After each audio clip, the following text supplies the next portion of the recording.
उत्तराखंड पंचायत चुनाव के परिणाम भले ही भाजपा के पक्ष में न आए हों, लेकिन फिर भी पार्टी जश्न मनाने से नहीं चूक रही है। पार्टी कार्यालय के बाहर कार्यकर्ताओं द्वारा आतिशबाजी और एक दूसरे को मिठाई खिलाकर खुशी का इजहार किया जा रहा है, मानो पार्टी ने पंचायत चुनाव में बहुत बड़ी जीत दर्ज कर ली हो। लेकिन आंकड़े पार्टी के बिल्कुल इतर हैं। चुनावी नतीजों में भाजपा के कई पूर्व ब्लॉक प्रमुखों, जिला अध्यक्षों को और विधायकों के पत्नी या बेटों को हार मिली है। इन चुनाव में जनता ने कुछ ऐसे ट्रेंड दिखाए कि कई बड़े दिग्गजों के उम्मीदवार चारों खाने चित हो गए। इस लिस्ट में सबसे ऊपर नाम कांग्रेस से भाजपा में गए राजेंद्र भंडारी की पत्नी रजनी भंडारी का है, जो रानो वार्ड से जिला पंचायत सदस्य के रूप में चुनाव मैदान में थी। उन्हें भी हार का सामना करना पड़ा। उत्तरकाशी से भाजपा के पूर्व विधायक मालचंद की पुत्री क्षेत्र पंचायत की सीट हार गयी। उत्तरकाशी के ही पूर्व जिला अध्यक्ष सतेंद्र राणा जिला पंचायत का चुनाव हार गए। टिहरी से नीलम बिष्ट पूर्व प्रमुख जिला पंचायत का चुनाव हार गयी। कंचन गुंसोला पूर्व जिला पंचायत अध्यक्ष की बहू चुनाव हार गयी। विधायक शक्तिलाल के दामाद चुनाव हार गए। पौड़ी से विधायक दिलीप रावत की पत्नी जिला पंचायत का चुनाव हारी। नैनीताल से विधायक सरिता आर्या के पुत्र जिला पंचायत का चुनाव। चंपावत से पूर्व विधायक पूरन सिंह फर्त्याल की बेटी जिला पंचायत का चुनाव हार गयी। वहीं पूर्व प्रमुख लक्ष्मण सिंह का बेटा, भतीजा व 2 बहुएं अलग अलग क्षेत्र से क्षेत्र पंचायत का चुनाव हारे। के बाद प्रदेश अध्यक्ष भारतीय जनता पार्टी के उनके वार्ड को आप नहीं बचा पा रहे महेंद्र भट्ट जी के।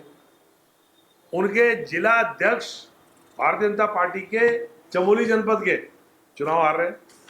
जिला पंचायत का, जिला पंचायत की निवर्तमान अध्यक्ष भारतीय जनता पार्टी के वरिष्ठ दिग्गज नेता, जो नाइट सूट भी नहीं बदला था जिन्होंने, और भाजपा में शामिल हो गए थे, राजेंद्र भंडारी, उनकी धर्मपत्नी चुनाव आ रही है।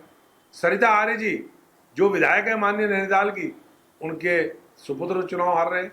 आपके प्रदेश के अंदर ऐसे ऐसे दिग्गज चुनाव हार गए। हमारे दिलीप रावत जी कई बार के विधायक लैंसडॉन के, उनकी धर्मपत्नी जयरी से नीतू रावत जिला पंचायत का चुनाव हार गई।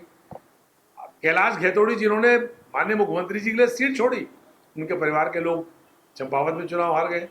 आपकी निवर्तमान जिला पंचायत की अध्यक्ष नैनीताल की, वो अपनी सीट हार गई चुनाव।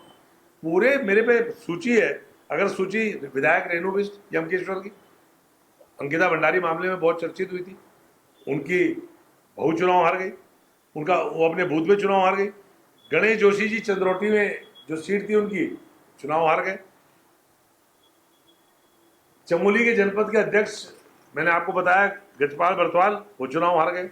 इस प्रकार से भारतीय जनता पार्टी के तमाम दिग्गज चुनाव हारे हैं। महेंद्र भट्ट जी की जो दुर्गति हुई है, जिला चमोली में भाजपा की जो दुर्गति हुई है, महेंद्र भट्ट जी राज्यसभा के मेंबर भी हैं, दोबारा से पुनः अध्यक्ष बने भाजपा के, उनका पूरा जिला साफ हो गया। पड़ोस का जिला रुद्रप्रयाग साफ हो गया। पौड़ी में हार गए, टिहरी में हार गए। देहरादून राजधानी में हमारे 16 अधिकृत उम्मीदवार थे, उसमें से 12 चुनाव जीत गए। जो हमने ओपन सीट छोड़ी थी, उसमें से 4 कांग्रेस के और जीत गए। तो यहाँ भी हम बहुमत की तरफ चल रहे हैं। पूरे प्रदेश में कांग्रेस के लिए बहुत उत्साहवर्धक ये चुनाव नतीजे हैं। कांग्रेस को लोगों ने वोट दिया है, कांग्रेस के पक्ष में वोट दिया है, और इस राज्य में अब कांग्रेस का मार्ग 2027 के लिए प्रशस्त होता। कांग्रेस पर वार पलटवार करते हुए बीजेपी विधायक खजान दास ने कहा कि जब चुनाव मैदान में जाते हैं तो बड़े बड़े दिग्गज भी हारते हैं।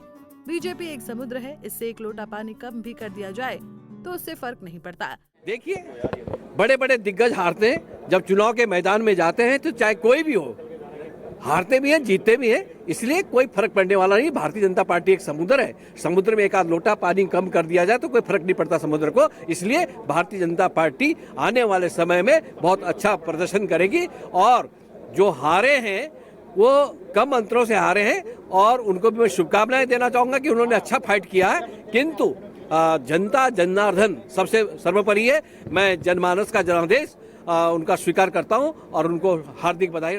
चुनाव परिणाम सामने आने के बाद इसे कतई नजरअंदाज नहीं किया जा सकता कि बीजेपी समर्थित प्रत्याशियों को जनता ने नकारा है। पंजाब केसरी टीवी के लिए देहरादून से आशीष रमोला की रिपोर्ट।